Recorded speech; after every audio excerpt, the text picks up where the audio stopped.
Hello my dear competitive aspirants, welcome to our channel Masters Online. So ఇటీవల government నుండి తెలంగాణ రాష్ట్ర ప్రభుత్వం నుండి సాధారణంగా ఎస్సీ వర్గీకరణ జరిగిపోయింది కాబట్టి తర్వాత 2025లో కొత్త నోటిఫికేషన్లు రాబోతున్నాయనే చిన్న కదలిక అనేది స్టార్ట్ అయింది కాబట్టి దీంట్లో ఈ నోటిఫికేషన్లకు సంబంధించి ఎస్ఐ అండ్ కానిస్టేబుల్స్ అంటే పోలీస్ తర్వాత గ్రూప్స్ టీజీపీఎస్సీ నుండి వస్తున్న గ్రూప్స్ తర్వాత డిఎస్సి సో ఇతర పోటీ పరీక్షలు అంటే విలేజ్ మన గ్రామ పాలనాధికారి లేదా జీపీఓ లేదా ఇప్పుడు విఆర్ఓ అని అంటున్నాం కాబట్టి సో ఆ నోటిఫికేషన్ కూడా రాబోతుంది త్వరలో ఏప్రిల్ చివరి వారంలో ఏప్రిల్ చివరి నాటికి కంపల్సరీగా ఈ గ్రామ పాలనాధికారి లేదా జీపీఓ నోటిఫికేషన్ గతంలో విఆర్ఓ అనేవాళ్ళం ఆ నోటిఫికేషన్ ఫస్ట్ వస్తుంది తర్వాత ఎస్ అండ్ కానిస్టేబుల్స్ రావడానికి అవకాశం ఉంది త్వరలోనే గ్రూప్స్కి సంబంధించిన అనౌన్స్మెంట్ కూడా టీజీపీఎస్సీ ప్రకటించే అవకాశం ఉంది కాబట్టి ఈ తరుణంలో మరి మనము బిగినర్స్ కానీ అంటే ఇప్పుడే గ్రాడ్యుయేట్ కంప్లీట్ చేసుకొని పోటీ పరీక్షలోకి రాబోతున్న వారు తర్వాత గతంలో అంటే మనకి ఇటీవల ముగిసిన ఎగ్జామ్స్లో నోటిఫికేషన్ ఎగ్జామ్స్లో కొంచెంలో సర్వీస్ కానీ పోస్ట్ కానీ చేజార్చుకొని మళ్ళీ సో నెక్స్ట్ ప్రిపరేషన్ స్టార్ట్ చేస్తున్న వాళ్ళందరికీ మాస్టర్స్ ఆన్లైన్ ఒక అవకాశం అనేది ఇస్తుంది దీంట్లో ప్రధానంగా జిఎస్లో జాగ్రఫీ అనేది వెరీ ఇంపార్టెంట్ సబ్జెక్ట్ అన్న విషయం అందరికీ తెలుసు world India and Telangana geography so ఈ ఆన్లైన్లో నేను అంటే మేము యాప్లో నేను సో ఈ జాగ్రఫీ సబ్జెక్ట్ పూర్తి ఫుల్ కోర్సుని టోటల్ సబ్జెక్ట్ని అందించడం జరుగుతుంది యాప్లో లైవ్ క్లాసెస్గా రికార్డెడ్ క్లాసెస్గా అందుబాటులో త్వరలో నేను చేస్తాను రిలీజ్ చేస్తాను కాబట్టి సో ఇక్కడ ప్రిపేర్ అవుతున్న వాళ్ళందరికీ అంటే జాగ్రఫీ ఒకసారి వినడం వల్ల సబ్జెక్ట్ అనేది ఈజీ అవుతుంది అంటే చదివే విధానం అండ్ ప్రాక్టీస్ చేసే విధానం అన్నీ మనకి ఈజీగా మీకు అర్థమవుతాయి కాబట్టి సో ఇక్కడ మాస్టర్స్ ఆన్లైన్ యాప్ను డౌన్లోడ్ చేయండి త్వరలో నేను ఆ పబ్లిష్ అంటే సో సబ్జెక్టు సంబంధించి కోర్సు పబ్లిష్ చేస్తాను కాబట్టి కోర్స్ అందరు ఇంట్రెస్ట్ ఉన్న వాళ్ళు తీసుకోండి అని చెప్తున్నాను అయితే ఇప్పుడు మనం ఈ వీడియోలో మనం డిస్కస్ చేయబోయే అంశం ఏంటి అంటే పోటీ పరీక్షలన్నింటిలో జనరల్ స్టడీస్లో జాగ్రఫీ అనేది ఒక కీ రోల్ వహిస్తుంది కాబట్టి దానిలో ప్రధానంగా ఇండియన్ జాగ్రఫీలో ఫస్ట్ టాపిక్ మనం తీసుకుందాం ఇవాళ ఈ ఫస్ట్ టాపిక్ సంబంధించి ఆల్మోస్ట్ అన్ని వీడియోలు నేను యూట్యూబ్లో అప్లోడ్ చేస్తాను ఈ వీడియో మాత్రం రికార్డెడ్ వీడియో కానీ నెక్స్ట్ వీడియోలో అన్నీ కూడా యూట్యూబ్లో లైవ్ క్లాసెస్గా స్టార్ట్ చేద్దాం ఫస్ట్ మనం భారతదేశ ఉనికి క్షేత్రీయ అమరిక అనే టాపిక్ను మనం తీసుకుందాం ఈ ఫస్ట్ వీడియో ఒకటి ఇప్పుడు అప్లోడ్ చేస్తున్నాను కానీ నెక్స్ట్ వచ్చే వీడియోస్ ఈ టాపిక్ సంబంధించిన వీడియోస్ అనేటివి యూట్యూబ్లో లైవ్ అనేది మనం స్టార్ట్ చేస్తాం కాబట్టి సో ఇక్కడ అందరూ పోటీ పరీక్షలో ప్రిపేర్ అవుతున్న అభ్యర్థులు పాత వాళ్ళు కొత్త వాళ్ళు మాస్టర్స్ ఆన్లైన్ ఛానల్ని సబ్స్క్రైబ్ చేయండి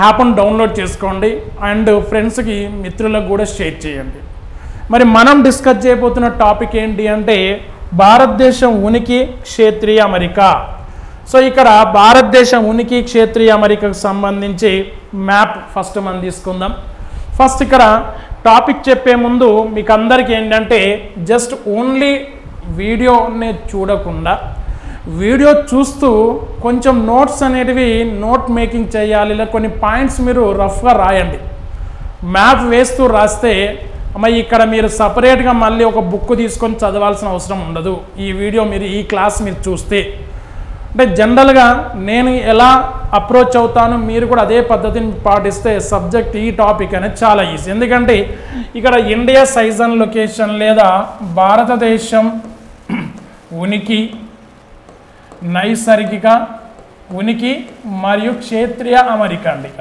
క్షేత్రీయ అమరిక బైలింగ్వల్గా చెప్తాను ఇంగ్లీష్ మీడియం వాళ్ళకి కూడా ఈజీగా ఉంటుంది ఇండియా సైజ్ అండ్ లొకేషన్ అనేది మన టాపిక్ అండి ఇక్కడ India size and location so topic అనేది చాలా పెద్ద టాపిక్ ఇది దీన్ని కొన్ని వీడియోస్గా నేను డివైడ్ చేసి మీకు యూట్యూబ్లో అప్లోడ్ చేస్తుంటాను కాబట్టి బోత్ మీడియా ఈ వీడియోస్ వినొచ్చు అండ్ మ్యాప్ ప్రాక్టీస్ చేయండి అంటే ఎందుకు మ్యాప్ ప్రాక్టీస్ చేయండి అంటే ఈ టాపిక్ స్టార్ట్ చేసే ముందు ఒక 2 విషయాలు మీకు చెప్తాను ఏంటి అంటే జాగ్రఫీ ప్రిపేర్ అయ్యే విధానం ఏంటి అంటే అనాలిసిస్ విశ్లేషణ బాగా చేయాలి బట్టి పట్టద్ది ఇక్కడ ఫస్ట్ చేసేది చేయండి సబ్జెక్ట్ చదవడంలో సబ్జెక్ట్ రావడంలో ప్రధానంగా మనకు ఉపయోగపడేది ఏంటంటే విశ్లేషణ ఉపయోగపడనిది అంటే బట్టి పట్టడం, కొందరు బట్టి పడుతుంటారు, ఆ పద్ధతి తీసేయాలి.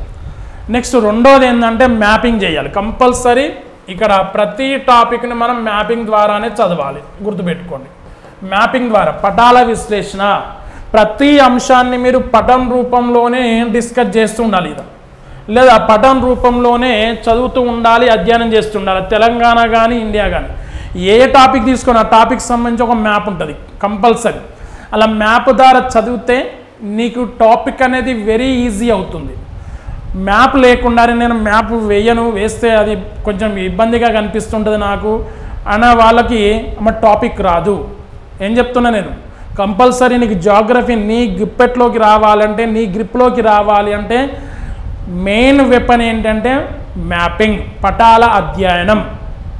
ఓకేనా? జాగ్రఫీ అంటే పదం తెలుసు కదా మీకు, జనరల్ మీనింగ్ తెలుసు కదా, geography, geo plus graphy, geography.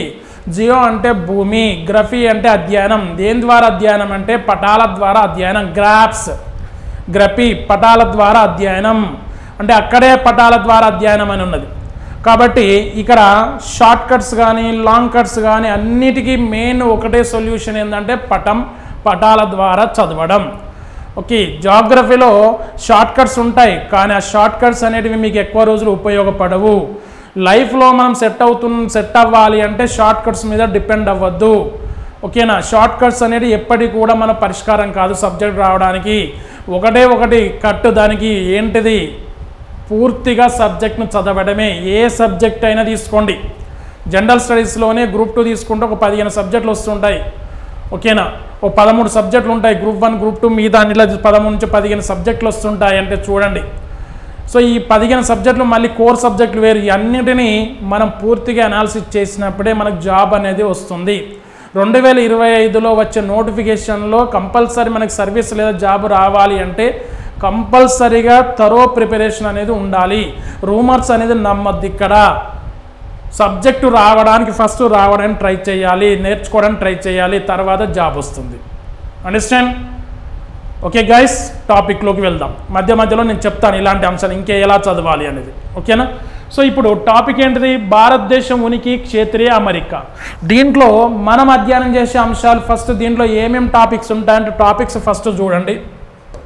First ఇక్కడ భారతదేశం ఉనికి ఫస్ట్ టాపిక్ ఇక్కడ. అంటే దీనిలో మళ్ళీ సబ్ టాపిక్స్ చెప్తున్నాం. భారతదేశం ఉనికి, ఓకేనా? అండ్ నెక్స్ట్ రెండోది విస్తీర్ణం, భారతదేశం విస్తీర్ణం. మూడో టాపిక్ ఏంటంటే భారతదేశం సరిహద్దులు. అంటే ఇక్కడ సరిహద్దులు అనేవి 2 రకాలు, మళ్ళీ అంతర్జాతీయ భూ సరిహద్దులు, జల సరిహద్దులు. భారతదేశం ఉత్తర దిశలో భూ సరిహద్దును కలిగి ఉంది, దక్షిణ దిశలో సముద్రాన్ని కలిగి ఉంది. కాబట్టి 2 రకాల సరిహద్దులు మన ఎగ్జామ్ పాయింట్ ఆఫ్ వ్యూలో చదవాలి. మోస్ట్ ఇంపార్టెంట్ ఏరియా ఫ్రాంటియర్స్ అని అంటాం ఇంగ్లీష్లో. Frontiers, land frontier and water frontier, area, location, you know. So next తీసుకున్నట్టయితే నెక్స్ట్ ఇక్కడ చదవాల్సిన మరొక టాపిక్ ఏంటి అంటే సరిహద్దుల తర్వాత 2 రకాల సరిహద్దుల తర్వాత భారతదేశంలో రాష్ట్రాలకు సంబంధించిన సమాచారం. ఈ రాష్ట్రాల సమాచారం కంపల్సరీ మీ దగ్గర ఉండాల్సిందే. ఇంత ముందుకు చదివినా కొత్తగా స్టార్ట్ చేసే వాళ్ళు ఎవరైనా ఇద్దరికి ఒకే రకంగా టాపిక్ని మీరు అధ్యయనం చేయాల్సి ఉంటుంది. రాష్ట్రాల సమాచారం. ఓకే, సో ఇలా ఒక 4 మెయిన్ టాపిక్స్గా మీరు తీసుకోండి. 4 టాపిక్స్గా డివైడ్ చేయండి.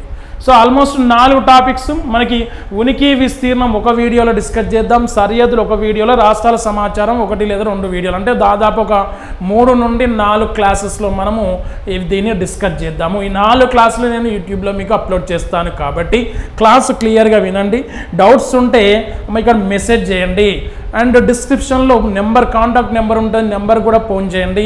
సో అక్కడ డౌట్స్ క్లారిఫై చేసుకోండి. హ్యాప్కి సంబంధించిన లేదా కోర్సుకు సంబంధించి, జాబ్కి సంబంధించి ఏదైనా, ఇక్కడ సబ్జెక్ట్కి సంబంధించి ఏదైనా మనం డిస్కస్ చేద్దాం. ఓకే కదా? రైట్. ఇప్పుడు మనము మరి భారతదేశం ఉనికికి సంబంధించిన అంశాలని మనం డిస్కస్ చేద్దామండి. ఓకేనా? దీనికి సంబంధించిన టోటల్ మళ్ళీ వీడియో మాస్టర్స్ ఆన్లైన్ యాప్లో ఉంటే డీటెయిల్డ్ వీడియో అనేది యాప్లో ఉంటుంది, గుర్తుపెట్టుకోండి. సో ఇక్కడ ఇండియా సైజ్ అండ్ లొకేషన్ మనం గమనించినట్టయితే ఏం చెప్తుంది ఇక్కడ ఇండియా లొకేషన్ ఫస్ట్ మనం తీసుకుందాం. Then you go to the area and size. Bharatadesam ఉనికిలోకి మనం గమనించినట్టయితే అమ్మ ఇక్కడ చూడండి, ఉనికి అన్నప్పుడు కంపల్సరీ మ్యాప్ అనేది మనం ప్రాక్టీస్ చేయాలి. ఓకేనా, ఇక్కడ మ్యాప్ అనేది కంపల్సరీ ప్రాక్టీస్ చేయాల్సి ఉంటుంది లేదా మ్యాప్ వేయాల్సి ఉంటుందమ్మ. మ్యాప్ వేస్తేనే టాపిక్ అనేది ఈజీగా అర్థమవుతుంది అని చెప్తున్నాను కాబట్టి ఇక్కడ గుర్తుపెట్టుకోండి. ఉనికి అనేది తీసుకున్నట్టయితే అక్షాంశాలు రేఖాంశాల ఆధారంగా మనం ఉనికిని మనం డిస్కస్ చేయాలి.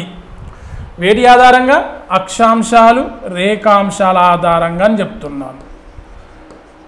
అక్షాంశాలు మరియు రేఖాంశాలు, I mean latitudes and longitudes. So ఇక్కడ అక్షాంశాల రేఖాంశాల ఆధారంగా మనం ఉనికిని గుర్తించే ముందుగా ఫస్ట్ మనం వరల్డ్ జియోగ్రఫీలో మనం గమనించాల్సిన అంశాలు ఏంటంటే ఈ అక్షాంశాలకు సంబంధించిన కొంత ప్రాథమిక సమాచారాన్ని ఇక్కడ చూద్దాం. అక్షాంశాలు రేఖాంశాలకు సంబంధించిన డీటెయిల్డ్ సమాచారం వరల్డ్ జియోగ్రఫీలో ఉంటుంది, మన యాప్లో ఉంది. బట్ ఇక్కడ బ్రీఫ్గా ఇక్కడ ఉనికి మనం డిస్కస్ చేస్తున్నాం కాబట్టి ప్రాథమిక సమాచారాన్ని ఇక్కడ తీసుకుందాం. భూమి మీద అంటే హిప్పార్కస్ అనే శాస్త్రవేత్త భూమి మీద 2 రకాల ఊహారేఖలను గీయడం జరిగింది.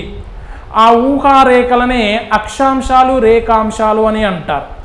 Imaginary lines on the earth, those are latitudes and longitudes. Latitudes తీసుకున్నట్టయితే అక్షాంశాలు అనేటివి ఇలా తూర్పు మరియు పశ్చిమ ప్రాంతాలను కలుపుతున్నాయి. ఇక్కడ ఏం చెప్తున్నా నేను? తూర్పు మరియు పశ్చిమ ప్రాంతాలను ఈ విధంగా ఇలా అర్థమైంది కానీ ఈ విధంగా కలుపుతున్నాయి. సో అదే విధంగా తీసుకున్నట్టయితే మొత్తం ఎన్ని ఇక్కడ మనం తీసుకున్నప్పుడు అక్షాంశాల సంఖ్య ఏంటి? భూమి మీద తూర్పు పశ్చిమ ప్రాంతాలను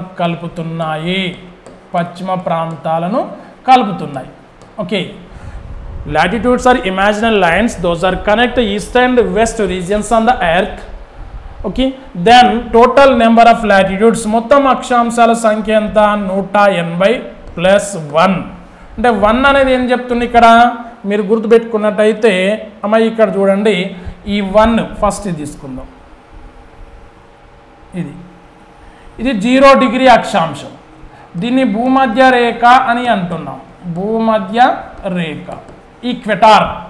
సో అట్లా మొత్తం ఇక్కడ ఈ భూమధ్య రేఖ ఉత్తరం వైపు వెళ్తుంటే 90 డిగ్రీలు, దక్షిణం వైపు వెళ్తుంటే 90 డిగ్రీల 90 అక్షాంశాలు ఉంటాయి. కాబట్టి దీంతో కలుపుకుంటే 181. ఇటువైపు 90 అక్షాంశాలు, ఇటువైపు 90 అక్షాంశాలు. సో ఆ క్రమంలో ఈ భూమధ్య రేఖ అనేది భూమిని 2 సమాన భాగాలుగా విభజిస్తుంది. ఇటువైపు ఉత్తర దిశలో ఉన్నదాన్ని ఉత్తరార్ధగోళం, దక్షిణ దిశలో ఉన్నదాన్ని దక్షిణార్ధగోళం. Northern hemisphere, southern hemisphere. ఓకేనా, equator can be divided into 2 hemispheres, northern and southern hemisphere equally సమానంగా విభజిస్తుంది. సో కాబట్టి దీన్ని ఉత్తరార్ధగోళం, దక్షిణార్ధగోళం. ఉత్తరార్ధగోళంలో అక్షాంశాల సంఖ్య 90, దక్షిణార్ధగోళంలో అక్షాంశాల సంఖ్య 90. ఓకే, దీంట్లో ప్రధానమైన అక్షాంశాలు ఏంటి? మళ్ళీ ఈ ప్రధానమైన అక్షాంశాలు 3 ఉన్నాయి. ఇలా భూమధ్య రేఖ ఉత్తరంగా ఉన్నదాన్నేమో 23.5 డిగ్రీల ఏం చెప్తున్నా 23.5 డిగ్రీల ఉత్తరాక్షాంశం. దక్షిణంగా ఉన్నదాన్నేమో 23.5 డిగ్రీల దక్షిణాక్షాంశం. ఇక్కడ సౌత్, ఇది నార్త్. ఓకేనా, దక్షిణ అక్షాంశం అని అంటున్నాను. సో కాబట్టి ఇక్కడ మీరు తీసుకున్నట్టయితే సో ఇలా ఇవి 3 ప్రధాన అక్షాంశాలు. 90 డిగ్రీల దగ్గర ఉన్నదంతా ధ్రువాలు లేదా 90 డిగ్రీల ఉత్తరాక్షాంశం, దక్షిణాక్షాంశం.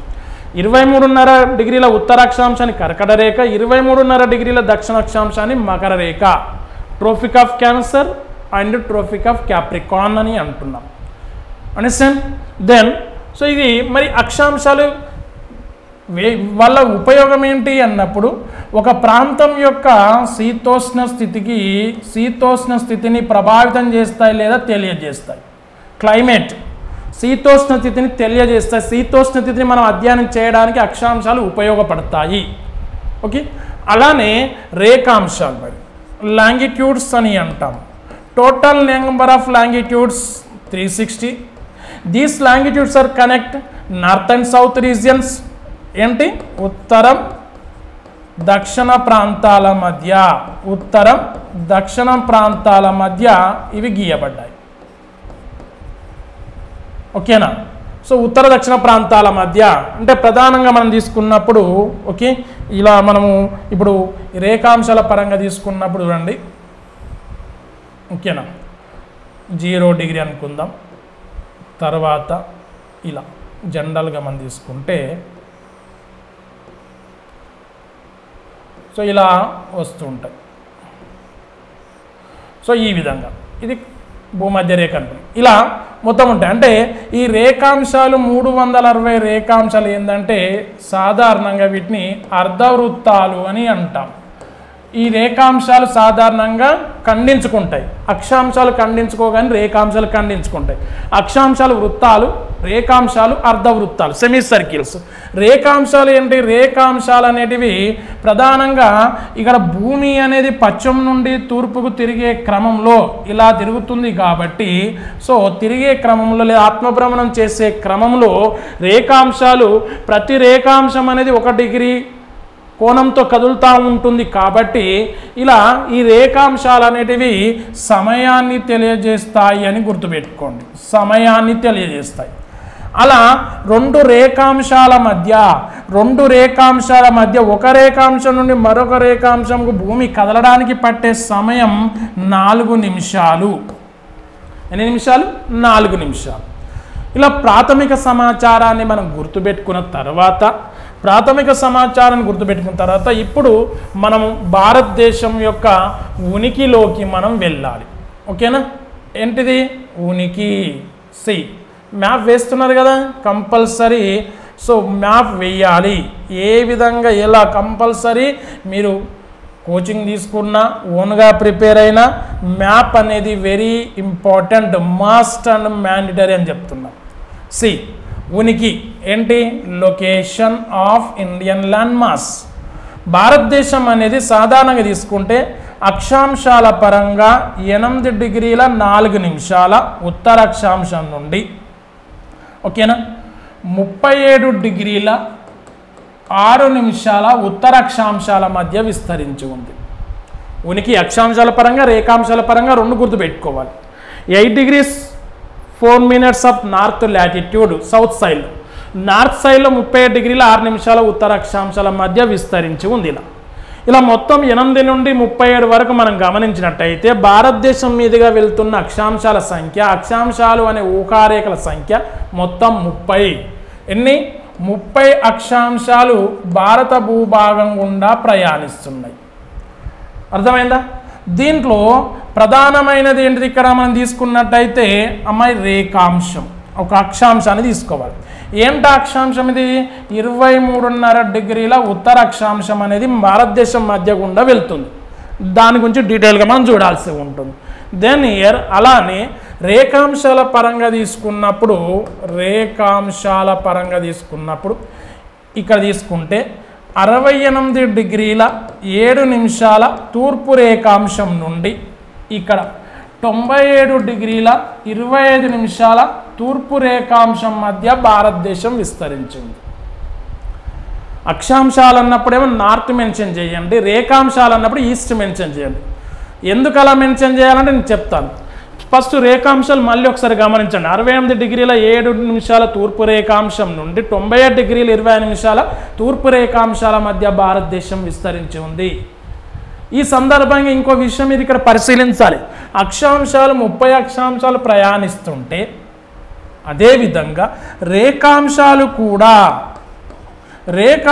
కూడా దాదాపు 30 రేఖాంశాలు భారతదేశం గుండా ప్రయాణిస్తున్నాయి. Both imaginary lines, latitudes and longitudes. Okay, number of latitudes 30, number of longitudes 30 as well. Both imaginary lines can passes over the Indian land mass 30 latitudes and 30 longitudes. Okay, 30 రేఖాంశాలు 30 అక్షాంశాలు భారతదేశం గుండా ప్రయాణిస్తున్నవి. ఇది ఉనికికి సంబంధించి. అర్థమైందా?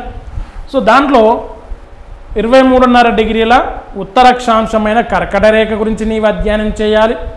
అలానే ఇక్కడ మరొక అంశం ఏంటంటే ఇక్కడ ఒక రేఖాంశం అనేది వెళ్తుంది. దీన్ని 82.5 డిగ్రీల తూర్పు రేఖాంశం అని అంటారు. దీన్ని కూడా నువ్వు చూడాల్సి ఉంటుంది, అధ్యయనం చేయాల్సి ఉంటుంది మన ఎగ్జామ్ పాయింట్ ఆఫ్ వ్యూలో. అండర్స్టాండ్? కాబట్టి రెండు మనకి ఇంపార్టెంట్ అని చెప్తున్నానండి నేను. రెండు కూడా మనకు గ్రూప్ 1 ప్రిలిమ్స్ నుండి స్టార్ట్ చేస్తే అన్ని రకాల పోటీ పరీక్షల్లో ఇది మనకు ఈ ఉనికికి సంబంధించిన పూర్తి సమాచారం ఇంపార్టెంట్. ఓకేనా? పూర్తి ఓన్లీ ఉనికి మనము అక్షాంశాలు రేఖాంశాల పరంగా మనం చెప్పుకున్నాం, ఇంకా డీటెయిల్ సమాచారం ఇక్కడ ఉంటుంది. సో ఏంటి డీటెయిల్ సమాచారం అన్నప్పుడు ఇక్కడ గమనించండి.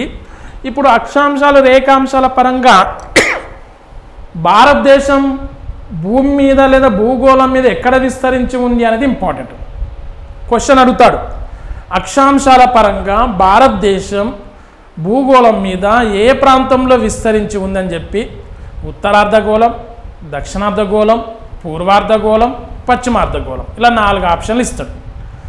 ఏమని?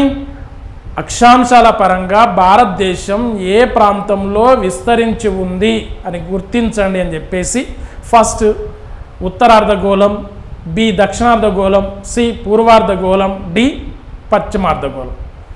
అంటే northern hemisphere, eastern hemisphere, northern hemisphere, southern hemisphere, eastern hemisphere and western hemisphere అలా మనం తీసుకున్నాం. ఇంతకుముందు చెప్పుకున్నాం కదా. సో ఏదైతే మనకు ఉందో ఇప్పుడు ఫర్ ఎగ్జాంపుల్ గమనించినట్టయితే ఇది ఉంది కదా. సో ఇక్కడ ఈ 0 డిగ్రీకి ఇటువైపు ఉన్నదంతా ఏంది? ఉత్తరార్ధగోళం, నార్థన్ హెమిస్ఫియర్ అంట, ఉత్తరార్ధగోళం. అదే 0 డిగ్రీకి నుంచి దక్షిణం వైపు ఉన్నదంతా దక్షిణార్ధగోళం అంట. నెక్స్ట్ మనము 0 డిగ్రీ రేఖాంశం పరంగా తీసుకున్నప్పుడు ఈ ప్రాంతం ఏంటి? ఇక్కడ పూర్వార్ధగోళం అని అంటారు. నెక్స్ట్ ఇటువైపు ఉన్నది ఏంది? పశ్చిమార్ధగోళం ఇలా మనం చెప్తాం. అంటే భూమధ్య రేఖనేమో భూమిని ఉత్తరార్ధగోళం మరియు దక్షిణార్ధగోళంగా విభజిస్తే 0 డిగ్రీ రేఖాంశం 0 డిగ్రీ లాంగిట్యూడ్ ఏమో భూమిని పూర్వార్ధగోళం మరియు పశ్చిమార్ధగోళంగా విభజిస్తుంది, డివైడ్ చేస్తుంది. Eastern hemisphere, western hemisphere, northern hemisphere, southern hemisphere, 4 spheres on the basis of latitudes and longitudes, isn't it? So అలా తీసుకున్నప్పుడు మన భారతదేశం అని తీసుకున్నట్టయితే అక్షాంశాల పరంగా ఉత్తరార్ధగోళంలో విస్తరించి ఉంది. అంటే ఎందుకంటే భూమధ్య రేఖ ఉత్తర దిశలో ఉంది మన భారతదేశం. అర్థమైందా? అదేవిధంగా రేఖాంశాల పరంగా తీసుకుంటేనేమో భారతదేశం తూర్పు వైపున విస్తరించింది గ్లోబ్ మీద. ఎటువైపు? తూర్పు వైపున విస్తరించి ఉంది కాబట్టి దీన్ని పూర్వార్ధగోళం అని అంటాం. పూర్వార్ధగోళంలో మన ఇండియా విస్తరించి ఉంది. Okay, generally India lies in northern hemisphere on the basis of latitudinal location, as well India lies in eastern hemisphere on the basis of longitudinal location. Understand? So ఈ విధంగా అక్షాంశాల పరంగా ఉత్తరార్ధగోళంలో, రేఖాంశాల పరంగా దక్షిణార్ధగోళంలో విస్తరించి ఉంది అని చెప్తున్నాను. అందువల్ల అక్షాంశాలనేమో ఉత్తరాక్షాంశాలు, రేఖాంశాలనేమో తూర్పు రేఖాంశాలు అని మెన్షన్ చేస్తున్నాం. అండర్స్టాండ్? రైట్. ఇప్పుడు ఇది ఉనికి పరంగా. నెక్స్ట్ ఇక్కడ ఈ 37 డిగ్రీలు 8 డిగ్రీల మధ్య మనము దీన్ని మనం కొంచెం డిస్టెన్స్ మనం గమనించినట్టయితే భారతదేశం ఉత్తర దక్షిణ ప్రాంతాల మధ్య దూరం ఏం చెప్తున్నా నేను? ఉత్తర దక్షిణ ప్రాంతాల మధ్య దూరం 3214 కిలోమీటర్లు. ఇది ఎంత? 3214 కిలోమీటర్లు. ఇక్కడ 1 ఉంది.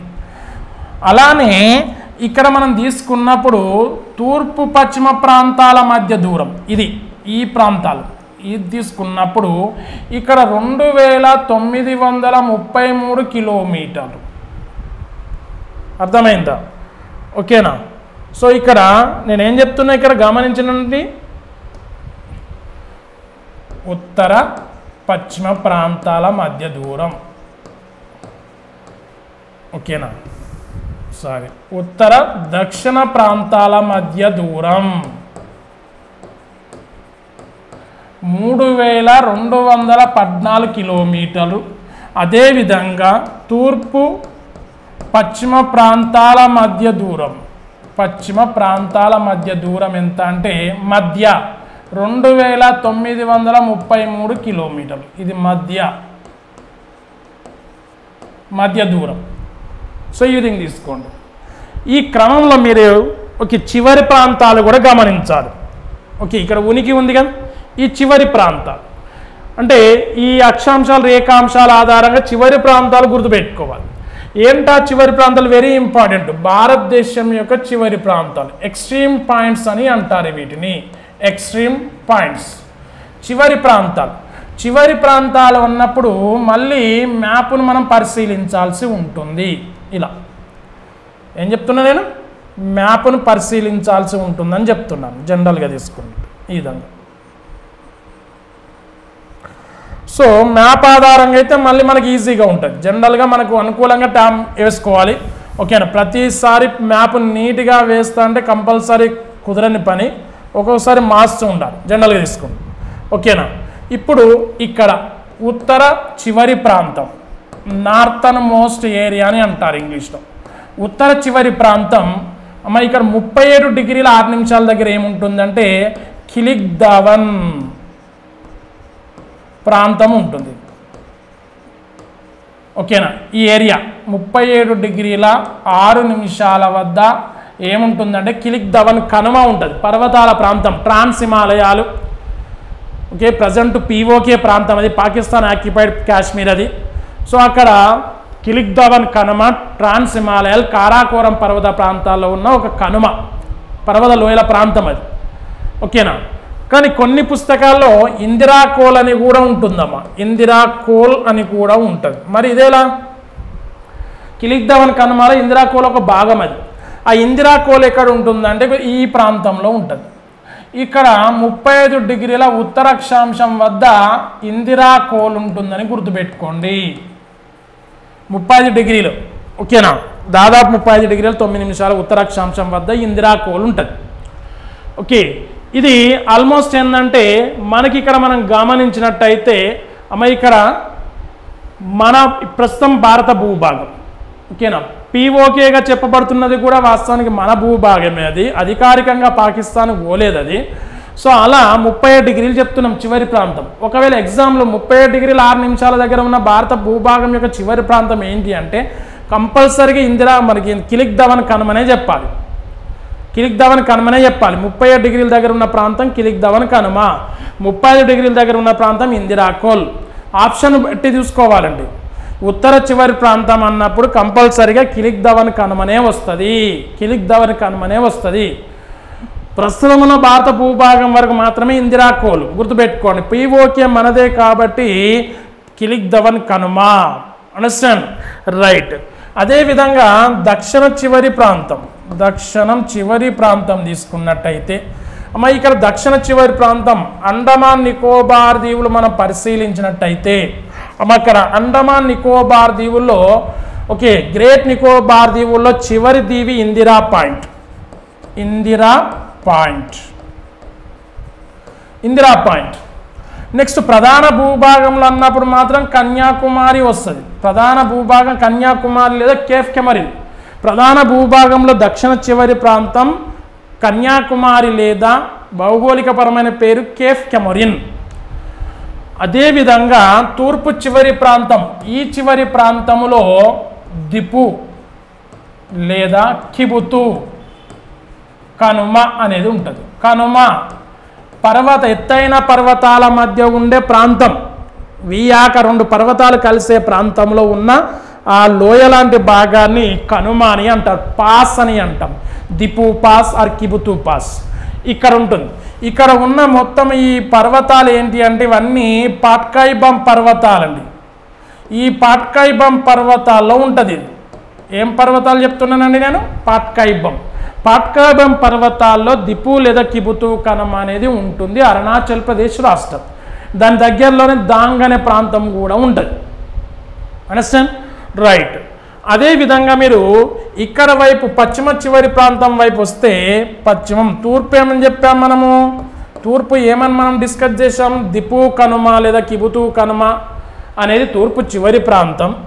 పశ్చిమ చివరి ప్రాంతం తీసుకున్నట్టయితే పశ్చిమ చివరి ప్రాంతం మనం గమనించినట్టయితే Gahirmatha is the western most area. ఏం చెప్తున్నాను? గహర్మతి.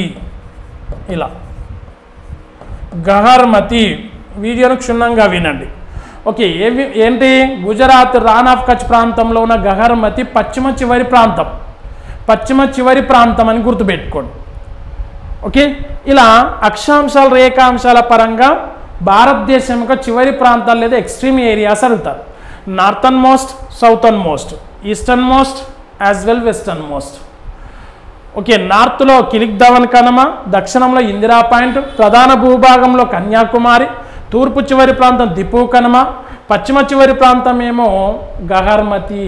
ఈ 4 ప్రాంతాలు. ఈ ప్రాంతాల మధ్య దూరం 3214 కిలోమీటర్లు. ఈ ప్రాంతాలు అంటే తూర్పు పశ్చిమ ప్రాంతాల మధ్య దూరం ఏమో 2933 కిలోమీటర్లు. అర్థమైంది కదా? ఇలా మనము వీటి గురించి మనం ఇంత క్షుణ్ణంగా మనం చదవాలి. ఇక్కడ నుండి మనకి క్వశ్చన్ అడగడానికి అవకాశం ఉంది. చివరి ప్రాంతాలు మ్యాచ్ ద ఫాలోయింగ్లో జతపరచంలో అడుగుతాడు. కంపల్సరీ అడగడానికి అవకాశం ఉన్న ఏరియాది. ఓకే, ఈ అక్షాంశాల యొక్క బిందువులు రేఖాంశాల యొక్క బిందువులు ఎంత ఇంపార్టెంట్, ఇవి చివరి ప్రాంతాలు కూడా అంతే ఇంపార్టెంట్. అంటే 8 డిగ్రీలు 4 నిమిషాలు దక్షిణం, 37 డిగ్రీలు 6 నిమిషాలు ఉత్తరం, 68 డిగ్రీల 7 నిమిషాలు తూర్పు పశ్చిమం, 90 డిగ్రీలు 20 నిమిషాల తూర్పు రేఖాంశం తూర్పున. ఇవి నెంబర్లు ఎంత ఇంపార్టెంటో చివరి ప్రాంతాలు కూడా అంతే ఇంపార్టెంట్ అని గుర్తుపెట్టుకోండి. ఇది అక్షాంశాల రేఖాంశాల పరంగా ఉనికి. దెన్ ఇయర్ ఇక్కడ నెక్స్ట్ భారతదేశం యొక్క విస్తీర్ణం తర్వాత కర్కట రేఖ మరియు 82.5 డిగ్రీల తూర్పు రేఖాంశం గురించి పరిశీలిద్దాం. ఓకేనా? విస్తీర్ణం area of Indian land mass. భారతదేశం యొక్క విస్తీర్ణం ఎంత? ఫస్ట్ 32,87,263 చదరపు కిలోమీటర్లు ఫస్ట్. ఓకేనా? లేదా 3.28 మిలియన్ చదరపు కిలోమీటర్లు అని గుర్తుపెట్టుకోండి. మిలియన్ చదరపు కిలోమీటర్లు. సో ఇలా ఇది చదరపు కిలోమీటర్ విస్తీర్ణం పరంగా. అయితే ప్రపంచ దేశాలతో లేదా ఈ ప్రపంచంతో పోల్చినప్పుడు మొత్తం భూమి మీద ప్రపంచవ్యాప్తంగా భారతదేశం ఎంత శాతం భూభాగాన్ని కలిగి ఉంది అని అంటారు. కాబట్టి ప్రపంచవ్యాప్తంగా భారతదేశం అనేది 2.42% భూభాగాన్ని కలిగి ఉంది. 2.4% అన్నా ఓకే. 2.42% భూభాగాన్ని కలిగి ఉంది. దేని పరంగా? ప్రపంచవ్యాప్తంగా అంటే ప్రపంచ దేశాలతో మొత్తం అన్ని దేశాలు కలుపుకుంటే మన భారత భూభాగం 2%, 2.4%. అదేవిధంగా సేమ్ మనది ఇండియా గ్లోబ్ మీద పరిశీలించినప్పుడు, గ్లోబ్ మీద అంటే మొత్తం భూగోళం మీద 0.57% భూభాగాన్ని కలిగి ఉంది. ఇది ప్రపంచ దేశాలు. ఇది భూగోళం. అంటే భూగోళం అంటే సముద్రం భూమి మొత్తం వస్తుంది కదా. అలా తీసుకున్నప్పుడు 0.57% మన ఇండియా ఉంది. ప్రపంచ దేశాల్లో 2.42% భూభాగాన్ని కలిగి ఉంది. ఇక జనాభా పరంగా తీసుకున్నప్పుడు మన ఇండియా ప్రపంచ దేశాల్లో మన భారతదేశం ప్రథమ స్థానంలో ఉన్నది. కాబట్టి ప్రస్తుతం జనాభాలో 17.5% జనాభాను కలిగి ఉంది దాదాపు. అది 2011 లెక్కల ప్రకారం. అది ఇప్పుడు పెరిగింది అది జనరల్గా తీసుకుంటే. ఓకేనా? సో అలా మనము ఈ ప్రపంచ దేశాలతో మనం విస్తీర్ణాన్ని కంపేర్ చేయాలి. చేసే క్రమంలో ఇక్కడ ఒక విషయం ఏమడుగుతాడు అంటే నోట్ అని మెన్షన్ చేసి గుర్తుపెట్టుకోండి. ప్రపంచంలో 10 పెద్ద దేశాల పేర్లు కూడా గుర్తుపెట్టుకోండి. ఏం చేయండి? 10 పెద్ద దేశాలు. ఓకేనా? ప్రపంచంలో 10 పెద్ద దేశాలు. ఇక్కడ నేను నోట్ చేస్తాను. టాప్ 10 కంట్రీస్ ప్రపంచములో విస్తీర్ణం పరంగా 10 పెద్ద దేశాలు. దాంట్లో ఒకటి ఫస్ట్ ఏంటిది? రష్యా. రెండోది కెనడా. మూడోది USA, United States of America. 4వది చైనా. కొన్ని పుస్తకాల్లో చైనా 3వ స్థానంలో ఉంది అనేది రాంగ్, అది 4వ స్థానం. చైనా తర్వాత దక్షిణ అమెరికా దేశమైన బ్రెజిల్. ఏ దేశం? బ్రెజిల్. 6వ దేశం ఆస్ట్రేలియా, ఖండ దేశమైన Australia, continent country Australia. Okay. 7వది మన భారతదేశం, 7వ స్థానంలో విస్తీర్ణం పరంగా. 8వ స్థానంలో అర్జెంటీనా, దక్షిణ అమెరికా దేశం మరొక దేశం అర్జెంటీనా 8వ స్థానంలో ఉంటుంది. ఇక 9వ స్థానంలో మన ఆసియా దేశమైన కజకిస్తాన్. 10వది ఆఫ్రికా ఖండమైన అల్జీరియా. ఇలా ఓకేనా 10 పెద్ద దేశాలను గుర్తుపెట్టుకోవడానికి ట్రై చేయండి. మన భారతదేశం విస్తీర్ణం పరంగా 2.4% భూభాగం. ఓకే. స్థానం పరంగా 7వ స్థానం, 7వ పెద్ద దేశం అంటున్నాం కాబట్టి వీలైతే ఈ దేశాల పేర్లు మనం గుర్తుపెట్టుకోవాలి. జనాభాలో ఇండియా, చైనా, అమెరికా, ఇండోనేషియా ఇలా ఉంటాయి. జనాభాలో అతిపెద్ద జనాభా ఉన్న దేశాలు అన్నప్పుడు ఇండియా, తర్వాత చైనా, 3వ స్థానంలో అమెరికా, తర్వాత ఇండోనేషియా ఇలా వస్తాయి. ఓకేనా. ఇండియా, చైనా, అమెరికా, ఇండోనేషియా ఇలా గుర్తుపెట్టి. ఏంటి? జనాభా పరంగా. ఇది ఏరియా పరంగా తీసుకున్నప్పుడు. ఓకే. ఇది ఉనికి వచ్చినప్పుడు మనము ఏరియా విస్తీర్ణం పరంగా చెప్తున్నాం కాబట్టి భారతదేశం ఆసియా ఖండంలో దక్షిణ దిశలో ఉంటుంది. హిమాలయ పర్వతాలకు దక్షిణ దిశలో ఉంటుంది కాబట్టి దక్షిణాసియా దేశం అంటున్నాం. మరి ఇలా అతిపెద్ద ఖండమైన ఆసియా ఖండంలో మన భారతదేశం ఉంది. ఉన్న క్రమంలో మన భారతదేశం యొక్క ఏరియా విస్తీర్ణం వైశాల్యం ఎంత ఉంటుంది, ప్రపంచ దేశాలతో పోల్చినప్పుడు మన భారతదేశం యొక్క భూభాగం ఎంత ఉంది, ఇలాంటివన్నీ మనము పరిశీలించాల్సి ఉంటుంది. ఓకే. పరిశీలించిన తర్వాత నెక్స్ట్ మనం గమనించాల్సిన అంశం ఏంటి అంటే ఓకేనా మీకు ఓకే ఫస్ట్ నేను ఇప్పుడు మ్యాప్ చూపిస్తాను. ఓకే. సో ఇక్కడ భారతదేశం అని తీసుకున్నట్టయితే ఆసియా ఖండంలో ఎక్కడ? దక్షిణ దిశలో ఉంది. ఫస్ట్ దక్షిణ దిశలో ఉంది. మళ్ళీ ఇవన్నీ ఏంటివి? హిమాలయ పర్వతాలు. ఇలా ఇవన్నీ హిమాలయ పర్వతాల కొనసాగింపులు ఇలా ఉంటాయి కదా. సో ఈ విధంగా కాబట్టి హిమాలయ పర్వతాలు ఆసియా ఖండం నుండి భారతదేశాన్ని వేరు చేస్తున్నాయి. వేరు చేస్తున్న క్రమంలో భారతదేశానికి ఒక ప్రత్యేకమైన భౌగోళిక అమరిక ఉంది. ప్రత్యేకమైన సాంఘిక సాంస్కృతిక లక్షణాలు అనేవి మన భారతదేశంలో ఉన్నాయి. అంటే ప్రత్యేకమైన భౌగోళిక లక్షణాలు అంటే అధిక జనాభా కావచ్చు, సహజ వనరులు కావచ్చు. సో నెక్స్ట్ సంస్కృతి, ప్రత్యేకమైన సంస్కృతి, రాజకీయ లక్షణాలు అన్నీ కలిగి ఉండడం వల్ల ఒక ఖండానికి ఉండాల్సిన లక్షణాలన్నీ మన భారతదేశ భూభాగంలో కనిపిస్తున్నాయి. కాబట్టి భారతదేశాన్ని ఉపఖండం లేదా సబ్ కాంటినెంట్ అని అంటారు. ఉపఖండం ఏమని పిలుస్తారు? ఉపఖండం. సో ఉపఖండం సబ్ కాంటినెంట్ అంటే ఒక ఖండానికి ఉండాల్సిన లక్షణాలైన భౌగోళిక పరమైన లక్షణాలు, సాంఘిక సాంస్కృతిక లక్షణాలని ఇక్కడ ఉన్నాయి కాబట్టి ఉపఖండం అని అంటారు. అయితే ఉపఖండంలో ఒకటే భారతదేశం లేదు, ఇక్కడ కొన్ని దేశాలను కూడా కలుపుకున్నది. ఆ దేశాలు ఏంటి అంటే ఇటువైపున పాకిస్తాన్, నెక్స్ట్ ఈ ప్రాంతంలో మనం తీసుకుంటే నేపాల్ ఇక్కడ, అండ్ నెక్స్ట్ ఇక్కడ భూటాన్. ఏంటి? భూటాన్ ఉంది. ఈ ప్రాంతంలో బంగ్లాదేశ్. అర్థమైంది కదండి. ఎన్ని? 4 దేశాలు వచ్చాయి. ఇండియాతో 5 దేశాలు. నెక్స్ట్ ఇక్కడ ఈ చివరిలో ఉండేది ఏంటి? శ్రీలంక. ఓకే. ఇవి మాల్దీవులు. సముద్ర సరిహద్దు, జల సరిహద్దు ఉన్నా కానీ భారతదేశం ఇది దక్షిణ దిశలో ఉండడం వల్ల మనకి ఇవన్నీ ఉపఖండంలో సభ్య దేశాలు అని అంటారు. ఎన్ని ఉన్నాయి? ఇండియా 1, పాకిస్తాన్ 2, నేపాల్ 3, భూటాన్ 4, బంగ్లాదేశ్ 5, శ్రీలంక 6, మాల్దీవులు 7. 7 దేశాలు. 7 దేశాలను కలిపి ఏమంటారంటే ఉపఖండ దేశాలు అని అంటారు. ఉపఖండ దేశాలు మాల్దీవులు, భూటాన్, బంగ్లాదేశ్, శ్రీలంక, పాకిస్తాన్, ఇండియా, నేపాల్. ఇగో ఇలా షార్ట్ కట్ అంటే ఈ విధంగా గుర్తుపెట్టుకోవచ్చు. ఉపఖండ దేశాలను ఏమని అంటాం? MBBS pin. M అంటే మాల్దీవులు, బి అంటే బంగ్లాదేశ్ అనుకోవచ్చు, భూటాన్, ఎందుకంటే రెండు బీతో స్టార్ట్ అవుతాయి కాబట్టి భూటాన్, బంగ్లాదేశ్, శ్రీలంక, పాకిస్తాన్, ఇండియా, నేపాల్, ఇవి ఉపఖండ దేశాలు అని అంటారు. ఓకే, ప్రత్యక్ష భూ సరిహద్దు పాకిస్తాన్తో కలిగి ఉంది, బంగ్లాదేశ్ తోటి కలిగింది ప్రత్యక్షంగా. ఓకే, ఇక పర్వతీయ ఉప సరిహద్దులు నేపాల్, భూటాన్తో కలిగి ఉంటుంది. ఇటు మాల్దీవులు కానీ ఆఫ్ఘనిస్తాన్ కానీ ఉపఖండంలో సభ్య దేశాలు కాదు. కారణం ఏంటంటే మాల్దీవులను తూర్పాసియా దేశం వైపు ఉంటుంది, సో ఆఫ్ఘనిస్తాన్ పశ్చిమాసియా దేశం వైపు, మధ్యాసియా వైపు వెళ్తూ ఉంటుంది కాబట్టి, మధ్యాసియా వైపు ఉన్నది కాబట్టి అది ఉపఖండ దేశాలు కాదు. ఆసియా ఖండంలో ఎక్స్క్లూజివ్గా దక్షిణ దిశలో ఉన్నాయి కాబట్టి వీటిని దక్షిణాసియా దేశాలు అంటారు. ఇవన్నీ ఉపఖండంలో భాగం కాబట్టి ఉపఖండ దేశాలు అని అంటారు.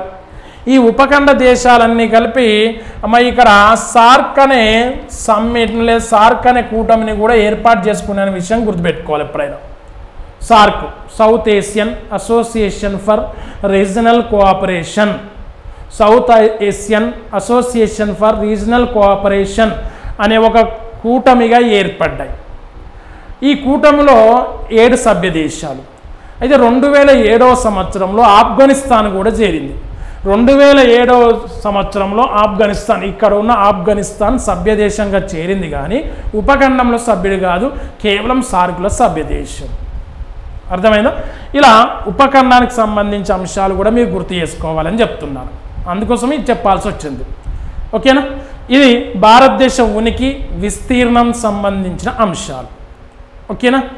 సో ఇక నెక్స్ట్ మనం తీసుకున్నట్టయితే ఇక్కడ గమనించండి. నెక్స్ట్ ఇది మన భారతదేశం కదా, భారతదేశం గుండా మనం పరిశీలించినప్పుడు ఇక్కడ చూడండి, భారతదేశం మధ్య గుండా కర్కట రేఖ అనేది ప్రయాణిస్తుంది. జనరల్ గమనిస్తే ఇలా వెళ్తుంది కర్కట రేఖ. కర్కట రేఖ ఎన్ని రాష్ట్రాల గుండా అంటే ఆల్మోస్ట్ ఎన్ని రాష్ట్రాల గుండా? 8 రాష్ట్రాల గుండా ప్రయాణిస్తుంది.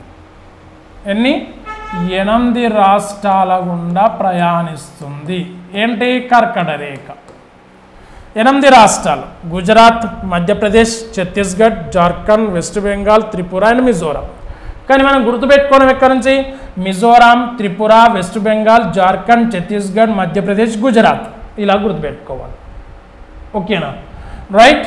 సో ఇది మన కర్కట రేఖకు సంబంధించి. కర్కట రేఖకు సంబంధించిన వీడియో డీటెయిల్ పూర్తి సమాచారం 2వ వీడియోగా నెక్స్ట్ వీడియోలో నేను అప్లోడ్ చేస్తాను. కర్కట రేఖ 82.5 డిగ్రీల తూర్పు రేఖాంశం.